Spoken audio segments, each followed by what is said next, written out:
Next जो हमारा topic है दैट इज़ हॉर्डोलियम। ठीक है, हॉर्डोलियम दो तरह का होता है, एक्सटर्नम होता है, इंटर्नम होता है। ठीक है, एक्सटर्नम के नाम से पता चल रहा है कि ये एक्सटर्नम मतलब बाहर की तरफ होगा। ठीक है, और इंटर्नम मतलब अंदर की तरफ।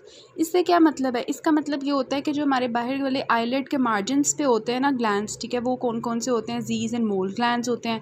तो जो एक्सटर्नम वाला होगा वो जीज और मोल्स वाले जो ग्लैंड्स होंगे उनको इन्वॉल्व करेगा, और जो इंटर्नम होता है वो क्या करेगा? वो जो टार्सल प्लेट के अंदर जो अंदर की तरफ पड़ा हुआ है ना, टार्सल प्लेट के अंदर जो मेबोमियन ग्लैंड है उसको अगर इन्वॉल्व करेगा तो दैट इज़ हॉर्डोलियम इंटर्नम। ठीक है, तो एक्सटर्नम और इंटर्नम में ये डिफरेंस होता है। तो सबसे पहले हॉर्डोलियम होता क्या है?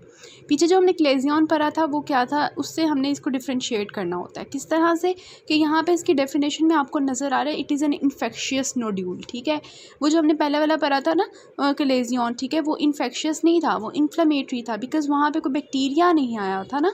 लेकिन अगर वो हमने उसकी फेट में पढ़ा था कि उसमें बैक्टीरिया आ जाते तो वो इन्फेक्ट हो सकता है, लेकिन एज अ होल वो क्या था? इन्फ्लामेटरी था। ठीक है, यहाँ पे जो हॉर्डोलियम होता है ये इन्फेक्शियस होता है। ठीक है, जो कि हमारे पास आईलेट के अंदर बन जाता है। It is an infectious nodule that develops in the eyelet. ठीक है, उसके बाद इसकी कॉज क्या होती है? तो हमारा जो नंबर 1 ऑर्गेनिज्म है, ठीक है, स्टेफ ऑरियस, वो ये कॉज करता है। और आपको पता है कि ये पस प्रोड्यूसिंग ऑर्गेनिज्म है। ठीक है, तो इस वजह से वहाँ पे क्या होती है? लोकलाइज्ड एप्सिस बन जाती है, प्रूलेंट किस्म की ना, पस कंटेनिंग एप्सिस बन जाती है। उसके बाद इसके टाइप्स मैंने बता दी कि एक्सटर्नम होता है, इंटर्नम होता है। एक्सटर्नम जो होता है एंटीरियर पार्ट ऑफ आईलेट को इन्वॉल्व करता है, जिसमें जीज ग्लैंड ऑफ जीज और लैश फॉलिकल इन्वॉल्व होते हैं। ठीक है, और जो इंटर्नम होता है वो हमारे पास posterior part of the islet को इन्वॉल्व करता है, जिसमें हमारे पास कौन सा ग्लैंड आ जाता है? Meibomian gland. ठीक है, which is present in the tarsal plate. ठीक है, उसके बाद हॉर्डोलियम एक्सटर्नम आ जाता है। सबसे पहले हम पढ़ेंगे स्टाई। ठीक है, स्टाई है ये इसका नाम, दूसरा नाम। ठीक है, और डेफिनेशन इसकी क्या है? It is an acute. ठीक है, इसका पहला जो हमारे पास पॉइंट है डैट इज़ एक्यूट। क्लेजियन में हमने पढ़ा था that is chronic. Aahista Aahista क्या होता है? वो मेबोमियन ग्लैंड जो होता है उसकी ऑब्स्ट्रक्शन होती है, आहिस्ता आहिस्ता आहिस्ता वो काम होता है सारा। ठीक है, लेकिन यहाँ पे क्या है? इट इज़ एक्यूट, एकदम से क्या होता है? सपोरेटिव इन्फेक्शन हो जाता है हमारे लैश फॉलिकल का। लैश के जो फॉलिकल्स होते हैं वहाँ पे एकदम से एक्यूट, ठीक है, सपोरेटिव इन्फेक्शन होता है, पस प्रोड्यूसिंग इन्फेक्शन होता है।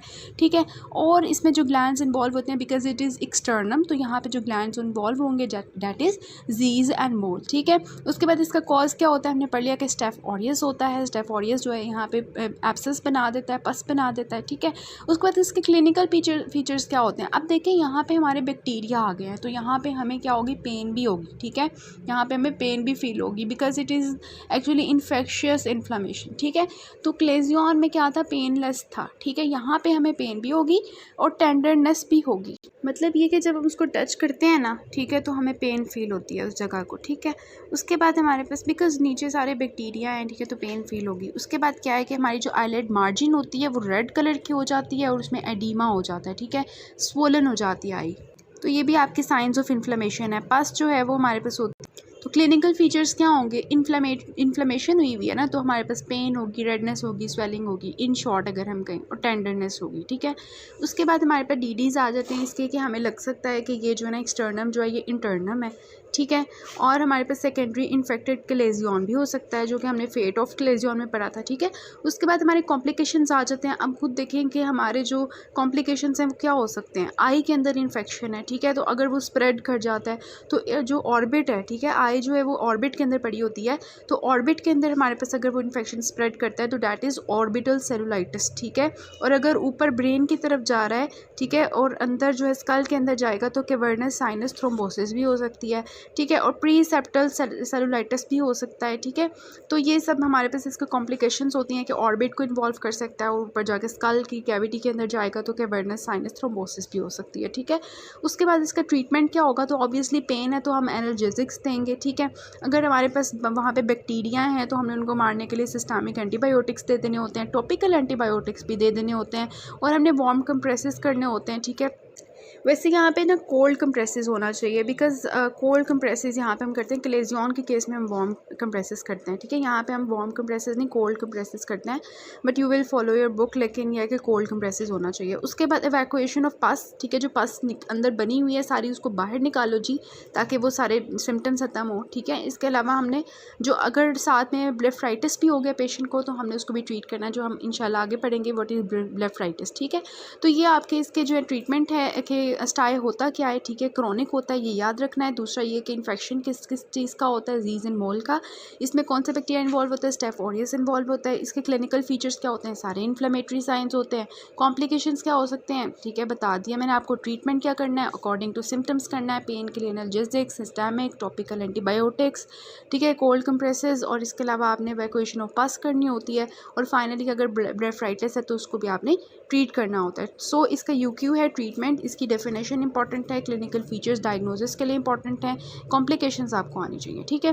उसके बाद इंटर्नम होता है। इंटर्नम क्या होता है, it is acute suppurative infection of the Meibomian gland, ठीक है, मतलब ये कि एक्यूट होता है, ये आपने याद रखना है, ठीक है। स्टाई और इसमें क्या डिफरेंस होगा, स्टाई जो एक्सटर्नम, उसके अंदर इसमें क्या डिफरेंस आपकी डेफिनेशन में नज़र आ रहा है कि स्टाई जो था वो आपका एक्यूट था, ठीक है, सपोरेटिव इन्फेक्शन था, लेकिन वहाँ पे हमारे पास ग्लैंड्स डिफरेंट थे, यहाँ पे सिर्फ Meibomian gland is different one, ठीक है।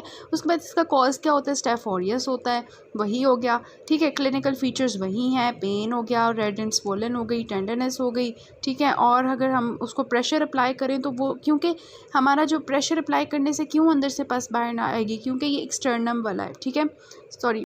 तो एक्सटर्नम में क्या होता है कि उसकी जो डक्ट्स होती हैं वो बाहर जो है ना लिड मार्जिन्स के ऊपर आई होती हैं मेबोमियन ग्लैंड की, ओपन वहाँ पे हो रही होती हैं। होता ग्लैंड अंदर की तरफ है लेकिन उसकी डक्ट्स बाहर की तरफ ओपन हो रही होती हैं। तो जब हम उसको प्रेस करते हैं ना तो वो क्या होता है कि अंदर से पस जो होती है ना वो प्रेशर अप्लाई करने से बाहर आ रही होती है, जैसे आप ये फिगर 5.9 पे देख सकते हैं, ठीक है। उसके बाद हमारे पास ये है कि अगर हम आईलिड को इवर्ट करके देखें तो हमें येलो शाइनिंग से स्पॉट नज़र आता है, ठीक है। और इसके डीडीज़ क्या हो सकते हैं, उसके डीडीज़ हमने पढ़े थे ना उसके एक्सटर्नम के, कि उसमें क्या हो रहा था कि इंटर्नम लग रहा था, यहाँ पे हमें लगेगा कि ये एक्सटर्नम है, ठीक है। इसके अलावा प्रीसेप्टल सेलुलाइटिस भी हमें लग सकता है जो कि कॉम्प्लिकेशन थी हमारी एक्सटर्नम की, ठीक है। और नोड्यूलर फेशियाइटिस, ठीक है, इसके डीडीज़ हैं, नॉट मच इंपॉर्टेंट। उसके बाद ट्रीटमेंट उसका वही सेम है, analgesics, systemic antibiotics, antibiotic drops, topical भी दे देने हैं, वार्म कंप्रेसेस कर देने हैं, ठीक है, और इवैक्यूएशन ऑफ पस कर देनी है। सो हॉर्डियोलम इंटर्नम में सब कुछ सेम है, जस्ट हमारे ग्लैंड्स का डिफरेंस है। तो अगर 5.6 फिगर में आप देखिए ना, 5.6 फिगर में आपको क्या नज़र आ रहा है, इसमें एक्सटर्नम दिखाया हुआ है, ठीक है, जिसमें हमारे पास आईलिड पे देखो कितनी रेड हुई हुई है, स्वोलन हुई हुई है, ठीक है, और स्वेल हुई हुई है पूरी, टेंडरनेस, और यहाँ पे कितनी पेन हो रही होगी पेशेंट को, ठीक है। साथ में आपको 5.7 में भी सेम वही दिखाया गया है और यहाँ से पस बाहर आ रही है, और 5.8 में भी आपको नज़र आ रहा है रेडनेस और स्वेलिंग हुई हुई है, ठीक है। तो पेन तो होगी पेशेंट को, इतना ही वो उसकी देखो लिड क्या हाल हुआ है उसका। और हमारे पास 5.9 में भी देखें कि वो पस बाहर ड्रेन होती हुई दिखा रहे हैं। नेक्स्ट पे हम करते हैं ब्लेफराइटिस।